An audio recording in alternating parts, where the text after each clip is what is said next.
حضرت لوط نے نصیحت و تبلیغ کا سلسلہ جاری رکھا، لہٰذا ایک دن اہل سدوم نے خود ہی عذاب الہی کا مطالبہ کر دیا۔ اللہ تعالیٰ نے اب تک ان کے اس بدترین فحاشی اور بدکاری کے باوجود ڈھیل دے رکھی تھی، لیکن جب انہوں نے حضرت لوط سے ایک دن کہا کہ اگر تم سچے ہو تو ہم پر عذاب لے آؤ، لہٰذا ان پر عذاب الہی کا فیصلہ ہو گیا۔ اللہ نے اپنے خاص فرشتوں کو دنیا کی طرف روانہ کر دیا۔ یہ فرشتے دراصل حضرت جبرائیل، میکائیل اور اسرافیل علیہ السلام تھے۔ پھر یہ فرشتے حضرت لوط علیہ السلام کے گھر تشریف لے آئے۔ حضرت لوط نے جب ان خوبصورت نوعمر لڑکوں کو دیکھا تو سخت گھبراہٹ اور پریشانی میں مبتلا ہو گئے۔ انہیں یہ خطرہ محسوس ہوا کہ اگر ان کے قوم کے لوگوں نے انہیں دیکھ لیا تو نہ جانے وہ ان کے ساتھ کیا سلوک کریں گے۔ حضرت لوط کی بیوی کا نام وائلہ تھا، اس نے آپ پر ایمان نہ لایا تھا اور وہ دراصل منافقہ تھی، وہ کافروں کے ساتھ تھی، لہٰذا اس نے جا کر اہل سدوم کو یہ خبر دے دی کہ لوط کے گھر نوجوان لڑکے مہمان ٹھہرے ہوئے ہیں۔ یہ سن کر بستی والے دوڑتے ہوئے حضرت لوط کے گھر پہنچے۔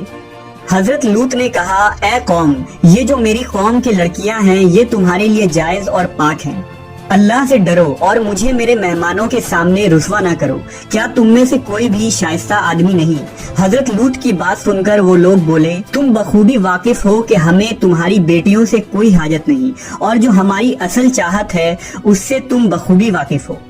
قوم لوط کے اس بے شرمانہ جواب سے اندازہ لگایا جا سکتا ہے کہ وہ فعل بد میں کس حد تک مبتلا ہو چکے تھے۔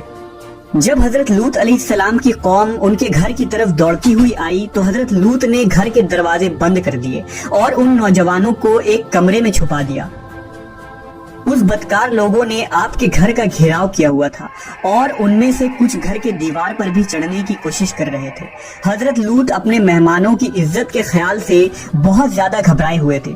فرشتے یہ سب منظر دیکھ رہے تھے۔ جب انہوں نے حضرت لوط علیہ السلام کی بے بسی اور پریشانی کا یہ عالم دیکھا تو حقیقت سے پردہ اٹھاتے ہوئے یوں فرمایا، اے لوط، ہم تمہارے رب کے بھیجے ہوئے فرشتے ہیں، یہ لوگ ہرگز تم تک نہیں پہنچ سکیں گے، ابھی کچھ رات باقی ہے تو اپنے گھر والوں کو لے کر چل دو اور تم میں سے کوئی شخص پیچھے مڑ کر نہ دیکھے۔ اہل سدوم حضرت لوط کے گھر کا دروازہ توڑنے پر بضد تھے، لہٰذا حضرت جبرائیل علیہ السلام نے گھر سے باہر نکل کر اپنے پر کا ایک کونا انہیں مارا، جس سے ان سب کی آنکھوں کے ڈھیلے باہر نکل آئے اور بصارت زائل ہو گئی۔ یہ خاص عذاب ان لوگوں کو پہنچا جو حضرت لوط کے پاس بد نیتی سے آئے تھے۔ حضرت لوط علیہ السلام حقیقت حال جان کر مطمئن ہو گئے اور اپنے گھر والوں کے ساتھ رات ہی کو نکل کھڑے ہوئے۔ بیوی بھی ان کے ساتھ تھی، لیکن کچھ دور جا کر وہ واپس اپنے قوم کی طرف پلٹ گئی اور قوم کے ساتھ جہنم رسید ہو گئی۔ صبح کا آغاز ہوا تو اللہ کے حکم سے حضرت جبرائیل نے بستی کو اپنے پر سے اکھاڑ دیا اور پھر اپنے بازو پر رکھ کر آسمان پر چڑھ گئے، یہاں تک کہ آسمان والوں نے بستی کے کتے کے بھونکنے اور مرغوں کے بولنے کی آوازیں سنی۔ پھر اس بستی کو زمین پر دے مارا، جس کے بعد ان پر پتھروں کی بارش ہوئی۔ ہر پتھر پر مرنے والوں کا نام لکھا ہوا تھا۔ جب یہ پتھر ان کو لگتے تو سر پاش پاش ہو جاتے۔ صبح سویرے شروع ہونے والا یہ عذاب اشراق تک پوری بستی کو نیست و نابود کر چکا تھا۔ قوم لوط کی ان خوبصورت بستیوں کو اللہ نے ایک انتہائی بدبودار اور سیاہ جھیل میں تبدیل کر دیا، جس کے پانی سے رہتی دنیا تک کوئی فائدہ نہیں اٹھایا جا سکتا۔ سمندر کے اس خاص حصے میں کوئی جاندار، مچھلی، میڈک وغیرہ زندہ نہیں رہ سکتے، اس لیے اسے ڈیڈ سی یعنی بحر مردار کہا جاتا ہے، جو اسرائیل اور اردن کے درمیان واقع ہے۔ ماہرین آثار نے 10 سالوں کی تحقیق و جستجو کے بعد اس تباہ شدہ شہر کو دریافت کیا تھا۔ تحقیقات سے پتہ چلا تھا کہ اس شہر میں زندگی بالکل ختم ہو چکی ہے۔ اس شہر کے راستے اور کھنڈرات کو دیکھ کر آرکیولوجسٹ نے یہ اندازہ لگایا کہ جب یہ شہر تباہ ہوا تو اس وقت لوگ روزمرہ کے معمولات کے کاموں میں مشغول تھے اور یہاں زندگی اچانک ختم ہو گئی تھی۔ اہل سدوم جنہیں پتھر بنا دیا گیا تھا، ان کے بت ابھی تک بحر مردار کے پاس موجود ہیں، جو تا قیامت لوگوں کے لیے ایک عبرت ہے۔ آج یورپی ممالک میں انسانی آزادی کے نام پر اس بدکاری کی اجازت دی جاتی ہے اور اس فحش عمل کو فخر سمجھا جاتا ہے، مگر حقیقت یہ ہے کہ ہم جنس پرستی بالکل فطرت کے خلاف ہے، جس سے انسانی معاشرہ تباہ و برباد ہو جاتا ہے۔ روایتوں کے مطابق ایک مرتبہ حضرت سلیمان علیہ السلام نے شیطان سے پوچھا کہ اللہ کے نزدیک سب سے بدترین عمل کیا ہے؟ ابلیس بولا، جب مرد مرد سے بدفعلی کرے اور عورت عورت سے خواہش پوری کرے۔ حضرت ابن عباس سے روایت ہے کہ رسول اللہ صلی اللہ علیہ وسلم نے فرمایا کہ اس شخص پر اللہ پاک کی لعنت ہو جو قوم لوط والا عمل کرے۔